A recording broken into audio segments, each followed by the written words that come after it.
Welcome to JK block channel. Guys, இந்த video என்ன பார்க்க போகிறேன்னா, நேற்று ஆஃபீஸில் ஒரு சரியான ஃபன் நடந்துச்சு. அது என்னோட குட்டீஸ் ஸ்டோரி கூட்டிகிட்டு போச்சு. என்னன்னா, அந்த குட்டி ஸ்டோரி மாதிரி சொல்கிறேன், அதை நீங்கள் புரிஞ்சுக்கங்க ஆஃபீஸில் என்ன நடந்துச்சுன்னு. என்னன்னா, என் ஃப்ரெண்டு ஒருத்தன் எக்ஸாம் எழுதியிருக்கான்.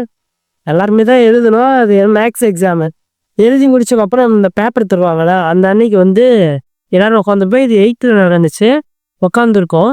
அதுக்கப்புறம் அவன் போய் சைன் வாங்குறான், எல்லாம் பார்க்குறாங்க. மார்க் கம்மி, ஃபெயிலு வந்துட்டான்.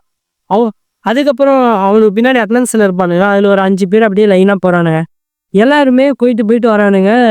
எல்லாருமே ஒரே தப்பு, ஒரே மார்க்கு வந்துட்டானுங்க.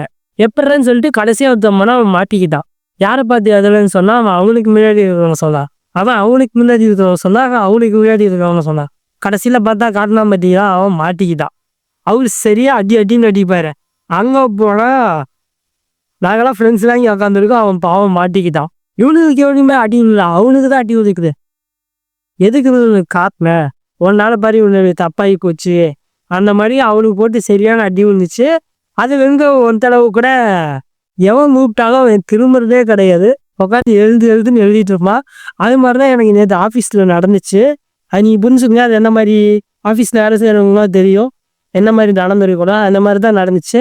அதுக்கப்புறம் அதே ஸ்டோரி காலேஜ் படிக்கும்போது நான் எக்ஸாம் பண்ண உட்காந்துருந்தேன். வேறு டிபார்ட்மெண்ட் பசங்க உட்காருவாங்களா, அது மாதிரி எனக்கு முன்னாடி ஒரு 2 பேர் வந்தானுங்க. 2 பேர் வரும்போது ஜாலியாக பேசிட்டு ஏதோ பிராண்ட் போட்டு வந்துருப்பானுங்க போல். வண்டி ஒருத்தர் என் பக்கத்தில் உட்காந்துருந்தான், இன்னொருத்த எனக்கு முன்னாடி உட்காந்துருந்தான். அவன் முன்னாடி உட்காந்துருந்தவன் பேப்பர் கொடுத்துட்டு முன்னாடி பார்த்து ஒன்று பேசுனது தான். அதுக்கப்புறம் அவனை திரும்பவே இல்லை. பாவை உக்காந்துருக்கிறவன் அரை மணி நேரத்துக்கு ஒரு தடவை 5 தடவை கூப்பிட்றான். அதுக்கப்புறம் 1 மணி நேரத்துக்கு ஒரு தடவை கூப்பிட்றான். திரும்பவே இல்லை. அவன் என்னன்னு தெரில, குத்துவாங்கண்ணா. அது பொண்ணு எனக்கு இங்கிட்டு உட்காந்து சரியான சிரிப்பேன். ஸ்கூல்லேயே அந்த மாதிரி நிறைய பார்த்துட்டேன். காலேஜ்லேயே அது மாதிரி பண்ணுறானுங்க. சரியான சிரிப்பாகி போச்சு.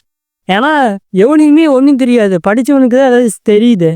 இல்லைன்னா எல்லாருமே ஏதாச்சும் அந்த டாபிக் வச்சு அந்த டாப்பிக்கெலாம் படித்து தான் எழுதிட்டு இருப்பானுங்க. இவன் அதை கூட படிச்சுட்டு எழுதியிருந்தா கூட கோவப்பட்டுருக்கவும் டென்ஷன் எதுவுமே தேவையில்லை. அப்பனை குத்திடுவேன், உடச்சிடுவேன், நீ வெளியே வாவெல்லாம் அடிச்சு அப்படிலாம் பாவம் திரும்பவே இல்லை. இவன் ஒன்றுமே எழுதுறான். அவன் 30 பக்கத்துக்கு எழுதிட்டு இருக்கான். 2 பக்கத்துக்கு உட்கார்ந்துட்டு இது பண்ணிட்டு இருந்தான். அதுக்கப்புறம் நான் எப்படி எழுதுவேன்னா ஃபுல்லாக டாப்பிக்கெலாம் படிச்சுட்டு போயிடுவேன். டாப்பிக்கெலாம் எழுதிட்டு அதுக்கப்புறம் அந்த டாபிக் தகுந்த மாதிரி கதை அடிச்சு விட்ருவேன். இந்த மாதிரிலாம் நான் எழுதிட்டு இருந்தேன். இந்த மாதிரிலாம் ஸ்டோரி நடந்துச்சு. உங்கள் லைஃப்பில் இந்த மாதிரி ஏதாச்சும் ஃபன்னு எக்ஸாம்பிள் உட்காந்து இருக்கும்போது ப்ரோ என் பக்கத்துலேயே இந்த மாதிரிலாம் உட்காந்துருப்பானுங்க, ஏன் நானே இந்த மாதிரிலாம் கேட்டுட்டு இருந்திருக்கேன், அந்த மாதிரி யாராச்சும் இருந்தீங்களா கமெண்ட் பண்ணுங்க. கமெண்ட் பண்ணுறதுல ஒன்றும் ஆயிர போகிறது இல்லை. உங்கள் இன்ஃபர்மேஷன்லாம் யாருக்கும் போகாது. நான் விட்டு தான் பார்ப்பேன். நெக்ஸ்ட் வீடியோவில் பார்க்கலாம். பிடிச்சிருந்தா சப்ஸ்கிரைப் பண்ணுங்கள். டைம் வேஸ்ட் பண்ணுற மாதிரி இருந்தால் வேணாம். நெக்ஸ்ட் வீடியோவில் பார்க்கலாம். பாய்.